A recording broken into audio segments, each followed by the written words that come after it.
الحمد لله رب العالمين، والصلاة والسلام على خاتم الأنبياء والمرسلين سيدنا محمد وعلى آله وصحبه أجمعين. أعوذ بالله من الشيطان الرجيم. وكذب الذين من قبلهم وما بلغوا معشار ما آتيناهم فكذبوا رسلي فكيف كان نكير. قل إنما أعظكم بواحدة أن تقوموا لله مثنى وفرادا ثم تتفكروا ما بصاحبكم من جنة إن هو إلا نذير لكم بين يدي عذاب شديد. سبحانك لا علم لنا إلا ما علمتنا إنك أنت العليم الحكيم. رب اشرح لي صدري ويسر لي أمري واحلل عقدة من لساني يفقه قولي واجعل لي وزيرا من أهلي رب زدني علما وارزقني فهما. ثم أما بعد. گرامی قدر بھائیوں بہنوں اور پیارے بچوں، آپ نے دیکھا کہ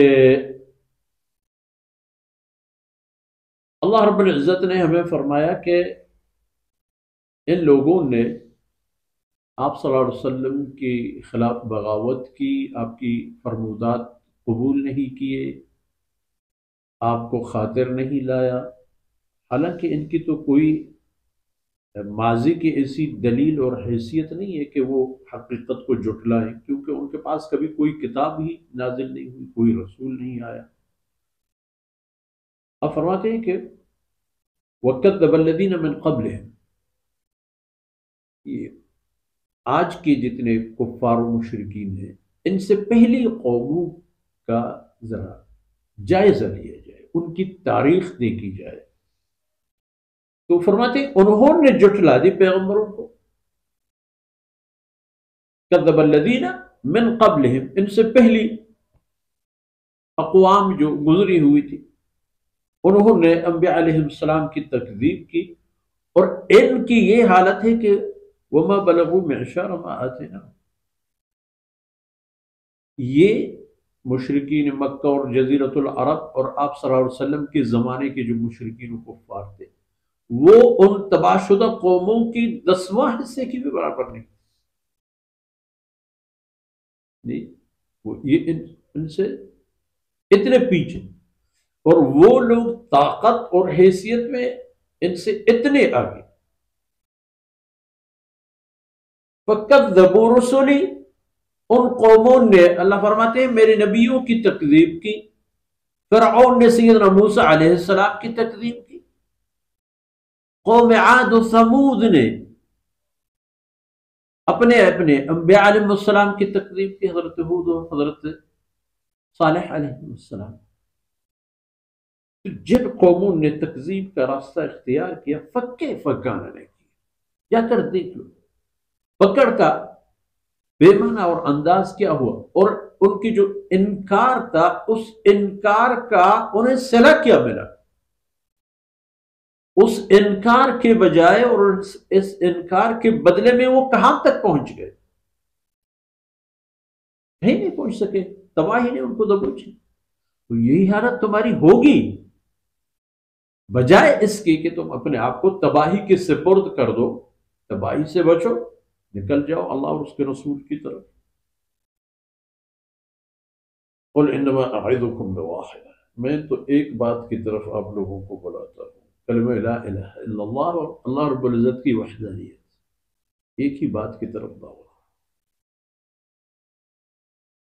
اور وہ یہ کہ ان تقوموا للہ مثنی وفرادى، اللہ کے لیے کھڑے ہو جاؤ، اللہ کی طرف لوٹ جاؤ، اللہ کے ہو جاؤ، مثنا و فرادہ، مل جل کر، من حیث القوم اور جماعت، اور انفرادی طور پر سب کے سب اللہ کی طرف لوٹ جاؤ، اللہ کو مان جاؤ، اللہ کی فرمودات قبول کرو۔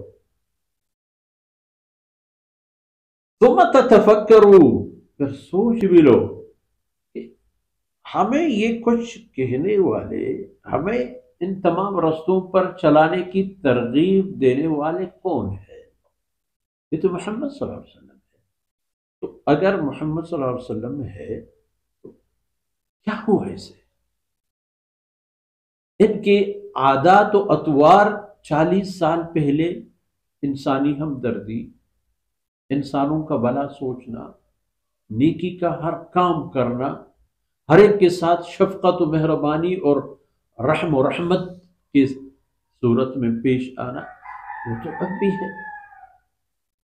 صرف یہ کہ ان کی باتیں اللہ کے اور انسان کے بندگی سے متعلق تبدیل ہو گئی ہیں۔ پہلے لوگ بت پرست یہ کہتے ہیں بتوں کی عبادت چھوڑ کے ایک اللہ کی پرستش کرنے والے بنو، تو پتہ چلے گا کہ آپ کوئی ایسی کوئی بات نہیں ہے کہ جس کو تم لوگ خدا نخواستہ کوئی توہین آمیز صفت کی، ان هو الا نبی لکم، یہ تو اللہ کے عذاب سے تمہیں ڈرانے والا ہے، اور وہ عذاب بھی کیسے؟ بین یدی عذاب شدید، ایک ایسی دردناک عذاب جو بالکل درپیش ہے، تمہارے آگے آ رہا ہے وہ عذاب۔ اگر نہیں مانو گے، اگر ان کی کہنے پر اپنے آپ کو تبدیل نہیں کرو گے، کیونکہ یہ اب سب کچھ جو تمہیں کہہ دیتا ہے اے بنی نوع انسان، وہ اللہ کی طرف سے فرما دیتا ہے، اپنی طرف سے کچھ نہیں کہتا۔ وما ينطق عن الهوى، وما ينطق عن الهوى، اپنے دل اور مرضی کی کوئی بات نہیں فرما دیتا، جو کچھ کہہ دیتا ہے اللہ کی طرف سے کہہ دیتا ہے، تو مانو گے تو بچو گے، ورنہ دردناک عذاب درپیش ہے، منتظر ہے۔ ان سے چھوٹ گئے، ان کی بات سے منکر ہو کے چلے گئے تو سیدھا اللہ کے عذاب میں گرفتار ہو جاؤ گے۔ اس کے بجائے اس رستے کا انتخاب کرو جو محمد صلی اللہ علیہ وسلم کی رفاقت میں اللہ کی نعمتوں تک تمہیں پہنچا دے۔ اللہ رب العزت کوتاہیوں سے درگزر فرمائے۔ وصلی اللہ علی نبینا محمد وعلی آلہ وصحبہ۔